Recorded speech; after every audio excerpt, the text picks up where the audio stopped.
Wala pa rin tayong, I don't think we have, no? It's very slow. Sorry. Okay na pala siya, no? So, the exam is still ongoing now. I have extended the exam, the third formative test, because there were internet problems during the weekend. So I've extended it to uh, until this late this afternoon at 5 p.m. Okay. So those who were not able to take can still take them until 5 p.m. today. And I think very few people are still not able to take as of this time. Anyway, I don't think we have a Dagler, so I have uploaded in Dagler all the necessary contents that we need to cover this semester, no? Including the sample programs in JavaScript. So if you have time later, now when in the internet or in Dagler improves, please look at the content and look at the assignment that I have posted there. There's an assignment for computation, no? Conversion computation formulas, no? That you need to pass this Friday. I've extended it until this Friday. And there's a new assignment for computation of income tax. I will discuss it today. Okay, that will be due on next Friday. Not Friday of next week, not this week. But anyway, no, we have about 6 more meetings, no, until the end of our classes. It's because we will reserve our last week maybe for review, no, of the summative tests. Okay. So anyway, we don't have a Dagler, so we'll have to use our Google, no. The guide is there, no. I haven't downloaded it. I haven't created actually, okay, a list of the contents. Anyway, we'll go there. Now I have downloaded a new visual tool for writing HTML and JavaScript codes. It's because last meeting we were only using Notepad. Notepad is good already, no, because we're writing very short programs, but it's always good to use the correct tools. No? So if you go to your Google, no, you can Google Visual Studio Code. There are many platforms can be used, no, for web development. You can look at the download of Visual Studio Code. Here it is. No? You can download the Windows, the Mac, or the Ubuntu. I've used this in Ubuntu also before.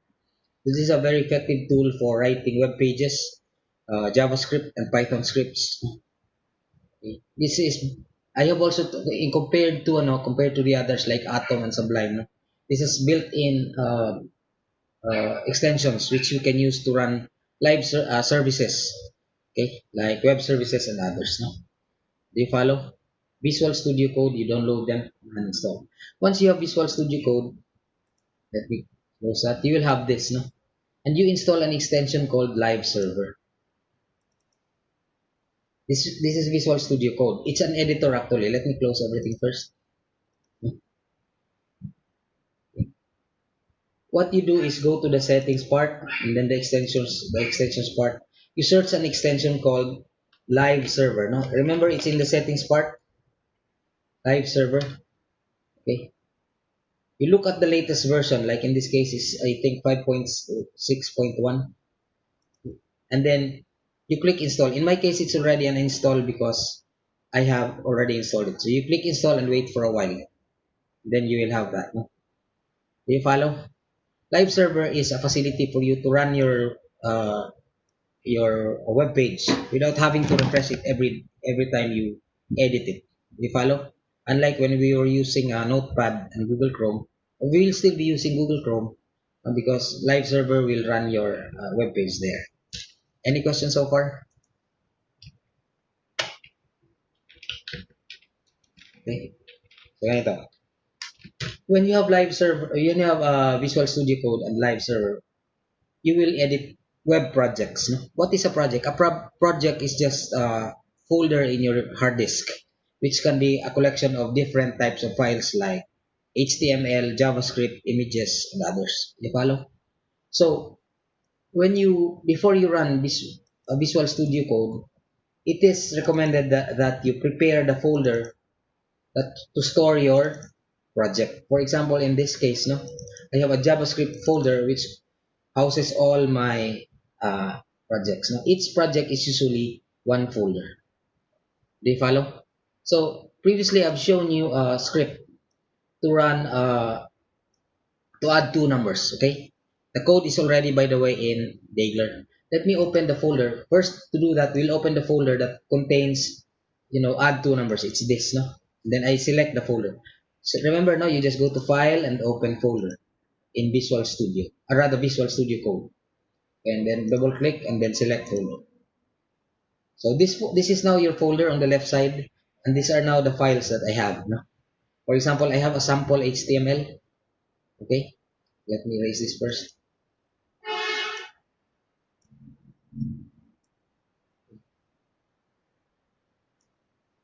Cut this, no? And store this to notepad for temporary storage. For example, I have here a very simple, a very simple web page. Let me erase the others. Cannot read it.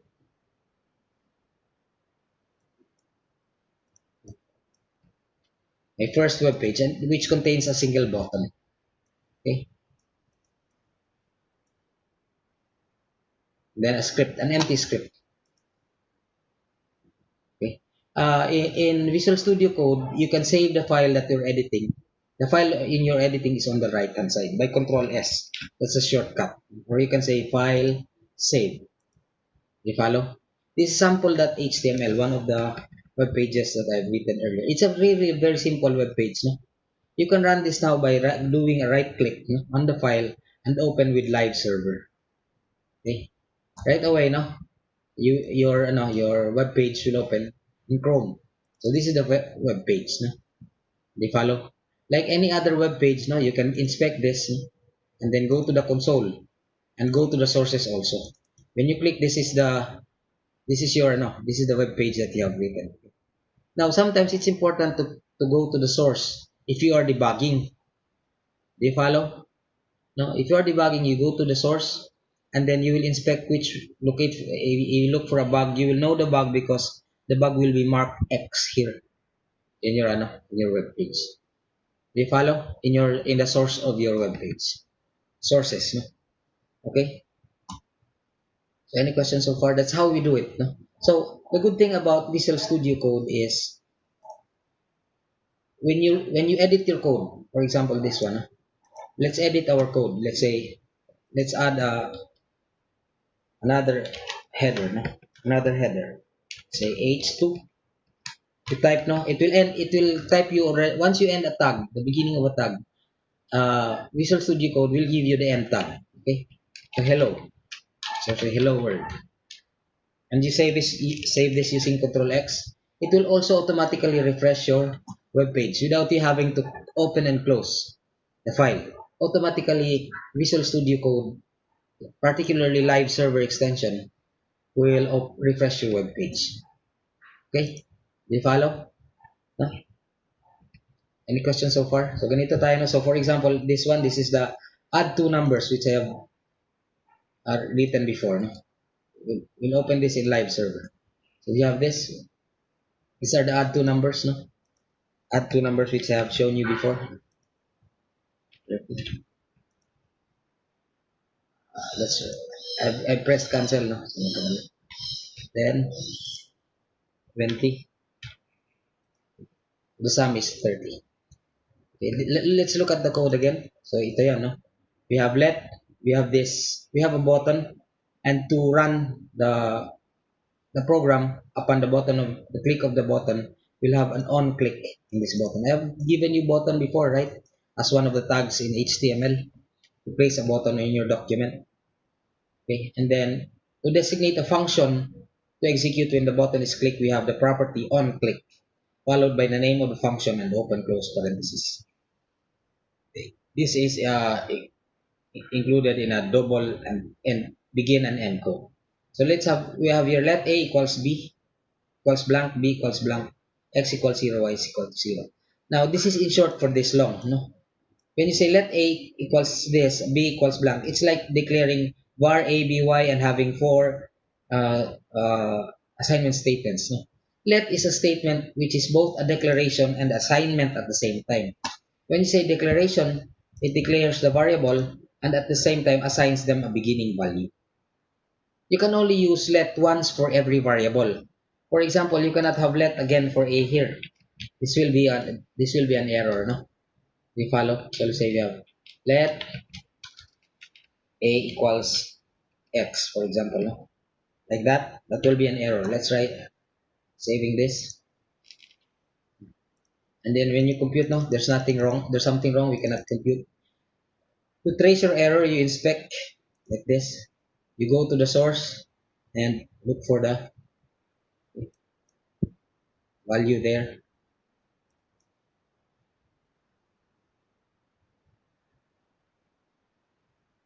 Okay. So wala sa error. The error is not in our but in our JavaScript. It's in the HTML. So anyway, let's look at that. If you go to the console, you have syntax error. Identifier A has already been declared. Do you follow? And it's in add two numbers, line 13. There it is. Let A equals X. Did you notice? No, I went to console, and then there it is, and I locate this, hit this here, and the console will give you to the line which has an error. So this is the line. So let A equals X. It means that A has already been declared. So you cannot use let on one variable more than once. Okay. So let's delete that here. So let is a shorthand for a variable declaration and assignment at the same time. Let's look at that now. Let's compute some. Now it computes correctly because we have erased the error. Okay, you follow? So that is let. Any questions so far? So that's how to go about it. Now when you're debugging, you go to the console and go to the sources. Sources will give you the code, and console will help you locate the errors because the errors will be displayed in console. Okay. So in console, for example, you can look at the value of the variable a. A. You can say type of a. Yan na ito, no? It has been done because we have already undefined because we have already done executed the code. Okay? Sir, for illustration, yung character string pa ang variable A and B or may purpose talaga. Yung character string pa ang variable, okay, may purpose talaga yan. Pwede ko kasi and pwede ko diretso integer ang A and B. Same pa rin ang results. Now, in JavaScript, there are no integers, okay? Okay? The primitive data types, wala tayong declare na, but the primitive data types are only numbers and strings. Okay? And JavaScript is typeless, which means that you do not assign a type. Okay? You do not assign a type. Or rather, you do not declare a type to a variable, no? Variables are not declared with a type.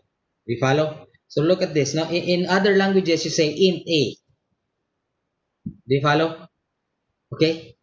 You say int a or you say int x. But in JavaScript, you'll just say var x. Okay? Var x, y. And the type of y will depend on the value that you assign. When you say x equals 0.00, okay, x becomes what? Becomes a number. Do you follow? And you can change it anytime. Let's try to do that, no?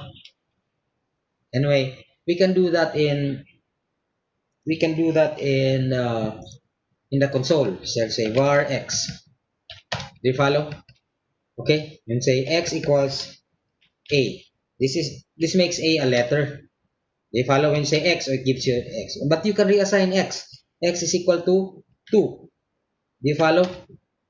And you say type of x. X is now it is a number. But when you say x equals a, do you follow? It becomes a. It becomes a string. Type of a. Do you follow? Type of x, I'm sorry. Hindi pala no? So, x is a string. Do you follow? Questions? So, JavaScript is not a strongly typed language. It's a loosely typed language, which means that there are only a few types, no? In fact, there are only 5 types. You have numbers, strings, undefined, null, and boolean. Okay, you'll say what var y, or you can say let y direct no equals true. Do you follow? Type of y. What's the type of y? Type of y. Anyway, no, may intelligence konti yung ano, no. So y is boolean, but you can assign it anytime, no. Now, can you use the variables immediately in a in a formula without using a parse int? You have to be careful, no? I'll show you an example later how to avoid without you having to use parse ints every time. There's a technique to avoid parse ints. You just multiply them by 1 to convert them. Like for example, let's do that, no? Let's say uh, x equals x equals the string 1. Do you follow? X is now 1. What will happen when you say y is equal to 2? And then you say x plus y. 12. Take note, 1 plus 2 is 3. But when you said x plus y, it becomes 12. It became 12. Why? Because it did not add x, no, and y as numbers. Do you follow?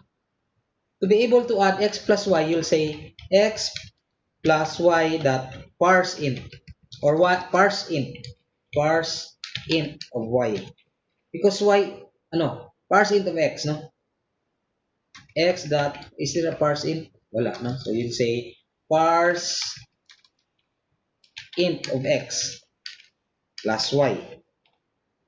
You follow? So that's 3, because when you say x is a string 1, so when you parse it, it's converted to an int. Okay, that's when it's added to 2 that it became a 3. Did you follow? No? There will always be a need for parse int, but we can avoid that, no? You follow?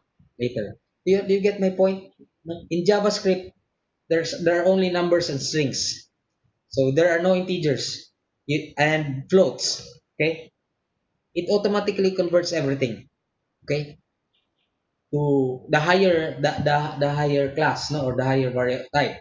The highest type is string. So when you add a string to a number, it becomes a string. But when you add a number to a number, it becomes a number. Do you follow? Okay? Okay. I'll show you an example where you can avoid the parsing. Do we have that here? Titingnan natin. Let's look at the uh, itong parsing na to. Okay? Okay. Prompt kasi. We'll have an example which is not prompt. Okay? Any questions so far? So let us have a slight review. Now in Dagler, I have indicated a section for communication with the user. Okay? How do you communicate with the user uh, in your in your web page? There are 3 ways to do that, no? For example, in a script, we can say prompt, no? Let a equals n equal. Let's declare a variable. Let name equals that, no? And then you say name is equal to prompt. What is your name? You follow? You can assign a default value if you like. Okay? You follow? That's prompt is the most common way to communicate with the user. Such that what will happen if you say, okay, let's run this. Let's run this in Visual Studio Code. Okay. What is your name? So ganyan ang sasabihin niya. John. Okay? That's a way to communicate with the user. You follow? Another way is to use confirm. Okay? Confirm is a function which is like asking yes or no. Okay? Is okay. Let's have an is okay.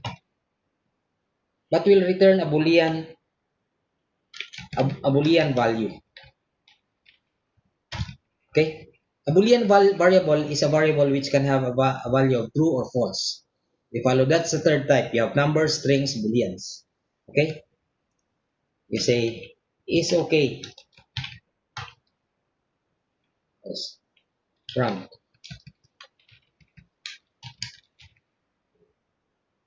Are you okay? Do you follow? Now, let's say, let's use confirm. I'm sorry, no? Confirm. Okay? Do you follow? Let's save this and then run this in live server. Anyway, it already runs. So it automatically it refreshes. No? John, are you okay? There's the confirm prompt or the confirm dialog. Okay, you can press OK or cancel. No? OK means yes, cancel means no. Do you follow? Let's go back to that again. Then you can have another, no? Another is to do an alert. An alert will just show a string. No? Say welcome. Plus the name. Okay? You follow? Let's do this. Let's save. You go back to your to your browser. John, are you okay? Okay. So this is the alert. Do you follow? It just displays a message with only one button, which is okay, in order to continue. Do you follow? So to communicate with the user, you have three main functions: prompt, confirm, and alert. Okay, in fact, we were using uh, uh, prompt in order to ask for the values in the add two numbers. Values to add in add two numbers. Okay. Any questions so far? Now, it's not always good to use prompt, because if you use prompt to ask for a lot of variables, no, it's very time consuming and it's difficult to type values in prompt. You cannot and besides, prompt is limited. You cannot limit the values to strings, numbers, and you cannot ask for checkboxes, radio buttons, uh, uh, combo boxes. No, you cannot confirm. You can't use that in prompt. Okay, to be able to ask for input from your user, you will have to use different tag. No? So, okay, do you follow? We'll have to use a different tag in HTML. The tag is called input. Okay. So anyway, let's convert this. No? Let's convert this into an input tag. Let's erase this one. Let's ask for the user's name and age using input. Input is easy, no? Do you follow?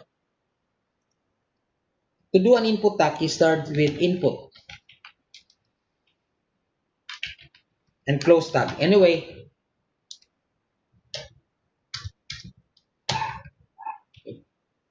bakit walang ano? There should be an what is your name? Do you follow?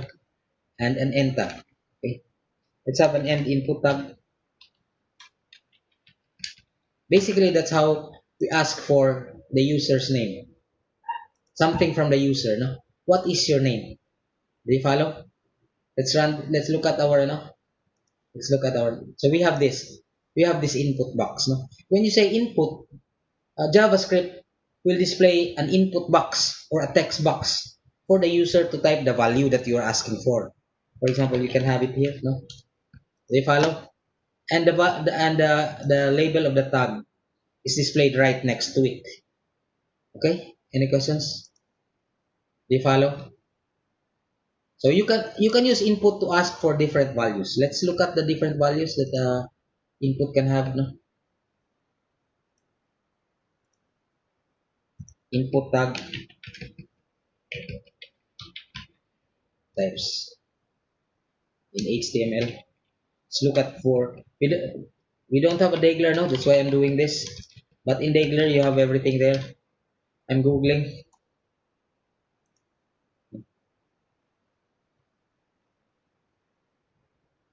Follow. So these are the different types of inputs you can ask. No, you can use an input type which is a button. By default, an input is a text. Do you follow? If you don't specify the type, by default, input is a text. Let's do that here, no? It's just like saying type equals text. Okay, let's save this. Okay, let's go here to your web page. So it's a text, no?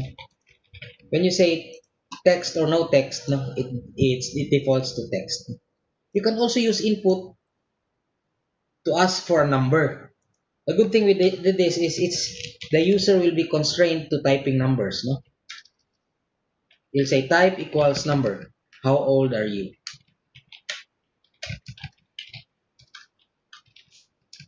Do you follow? Are you following me? Anyway, this is recorded, no? Okay, this is recorded. Okay, how old? Let's run this. So, meron na we have here na how old are you question. John, you press tab. Now take note, the user, no, wait for a while, no? Dapat hindi, no? The user can type letters, no? The user can type letters. Sometimes may delay dito sa ano. Do you follow? And you have a spinner, no? An up and down button because the input type is a number. Do you follow? Do you follow? So that's input. You can also ask input uh for shall we say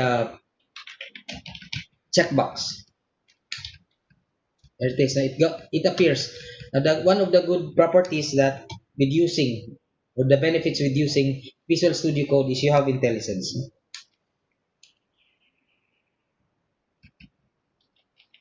So it will give you the possible values. You say student. Okay. Okay. Let's look at this, no? In our web page. So ganyan. You follow? Now, if you have questions like this, you want to put other questions below, you can encompass them or include them in a different paragraph. You just use the P tag. Okay, let's do that here. One student will put it below. Say P. Gives you we'll just transfer the end P. Okay. You save. Let's look at what happens here. So now it's below. Do you follow? Including a set of objects in a P will bring them on a different line or will put them on one line. Do you follow? So meron tayong student? Yes or no? Okay. Click. Okay. This will return a boolean. Okay. Any questions so far? No? Now the next question is, how do you access the contents of an input? Okay. How do you access the contents of an input? Let's look at the code. We will use the same, no? We will use the same function which is document get element by ID. Document get element by ID. Okay. So which tells us that you assign an ID to an input. For example, we assign this a value of name. It's a string. An ID is a string. Okay. We assign this a value of an ID of age. Okay. ID equals age. Okay. Now we will store them to the variables name and age here. Okay.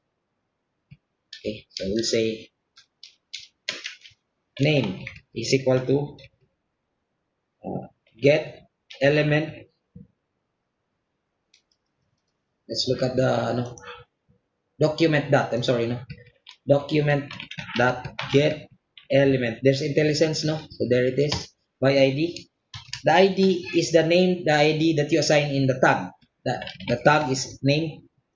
We'll say dot value. Okay. That inner HTML. If it's a string, you say inner HTML. If it's a number, you say dot value. Do you follow? So you'll say age is equal to document dot get element by ID. The class name is age. Since it's a number, we'll say dot value. Okay. Okay, do you follow? Now in the button, we can indicate an on click before. On click equals, okay, say click button btn. We can have a function here. You can enclose this in a function. Click btn curly brace. Let's transfer the end brace. You follow? Okay. So that when a button is clicked, you can say document that right. Okay. Hello plus the name plus you are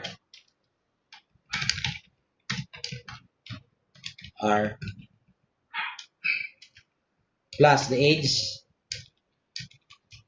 years old. You follow? We're trying to show if we can get the value of the input's name and age. Okay? Let's look at our no. So ito na no. John.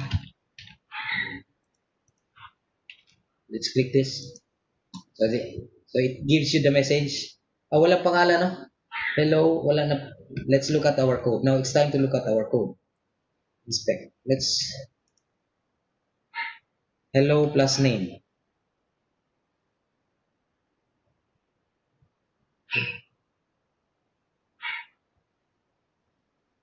Di natin nakuha. Let's look at that. No? Let's go to our browser. We have a problem. Since we have a problem, we inspect this. Okay. Let's look at the console. If there's an error, we'll say name. There's no name. Is there an age? Let's look at the source. No?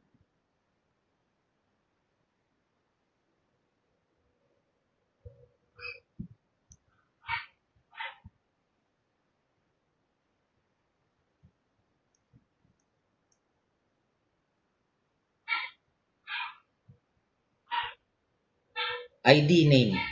The ID here is name.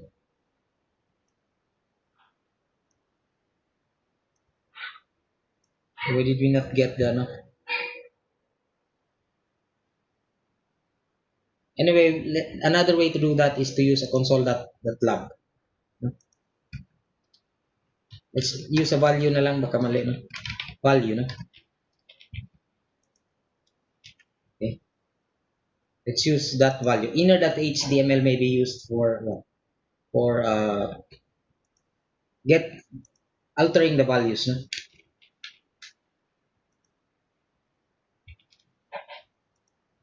Okay, so that's right, no? The error is here, no? We'll use that value. Inner.html is used to alter the value. If I was wrong, I'm sorry about that. No? So that's how you get the value of the user input. Any questions so far? Bungag is present. Wala pa siya nag-warning, no?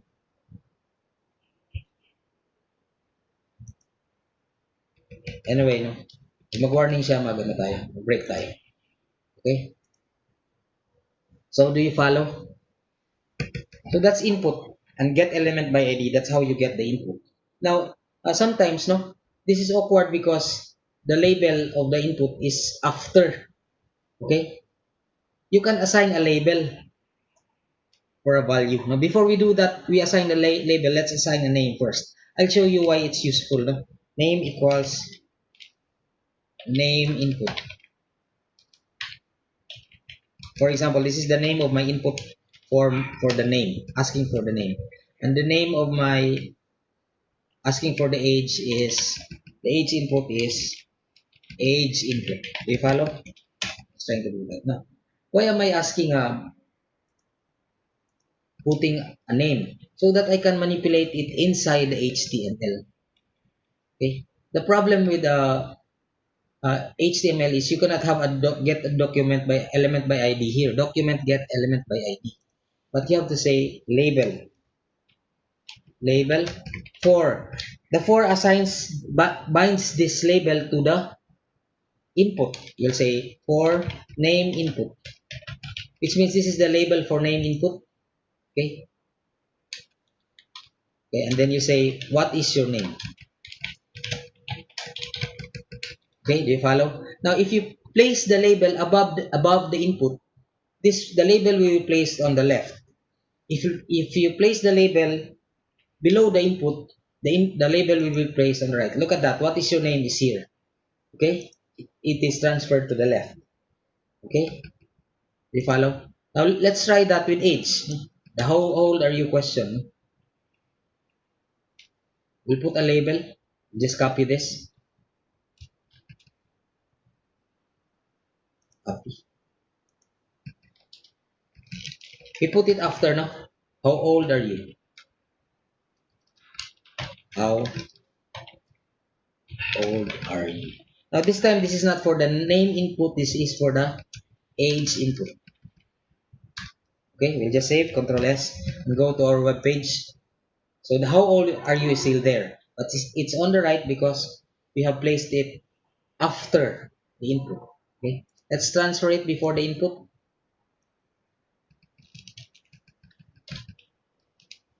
Okay, save. Let's go to our web page. So take note that the labels are transferred to the left. Okay, do you follow? Now, let me show you a different version of add numbers. Add two numbers. No? This is it. No? So this time, these are add two numbers using input labels.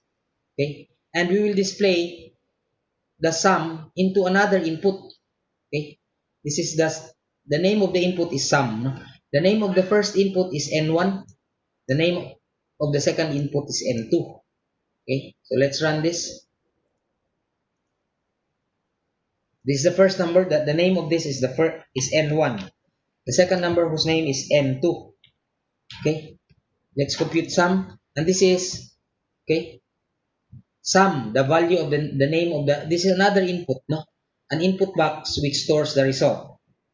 Okay, can you do that? Yes, no, we can do that because we can assign the inner HTML property. However, no, we should, since this is a computed value, we should not allow the user to tamper with this. No, do you follow? We should protect this from editing. How do you do that?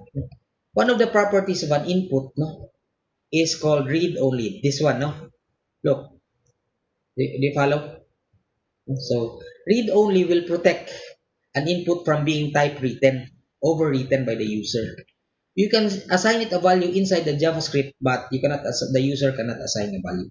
And then we have also assigned okay, an ID to the label assigned for the sum input. It's called sum label assigned for the sum input. So that later we can say get elements document by ID, sum label that in inner HTML, the sum of x and y, so that we can really display the number and get the documents and the value z because we have stored it in the input. Do you follow? We said documents get elements by ID, sum value z. So sum, remember, is a read only input, which is this. If you look at our web page, no, this is sum. Okay, this is a read only input. It can only be used to compute or store values from results, not typewritten from the user. Any questions? We'll have a break now. We'll have a break, everyone. Then I'll be right back. No?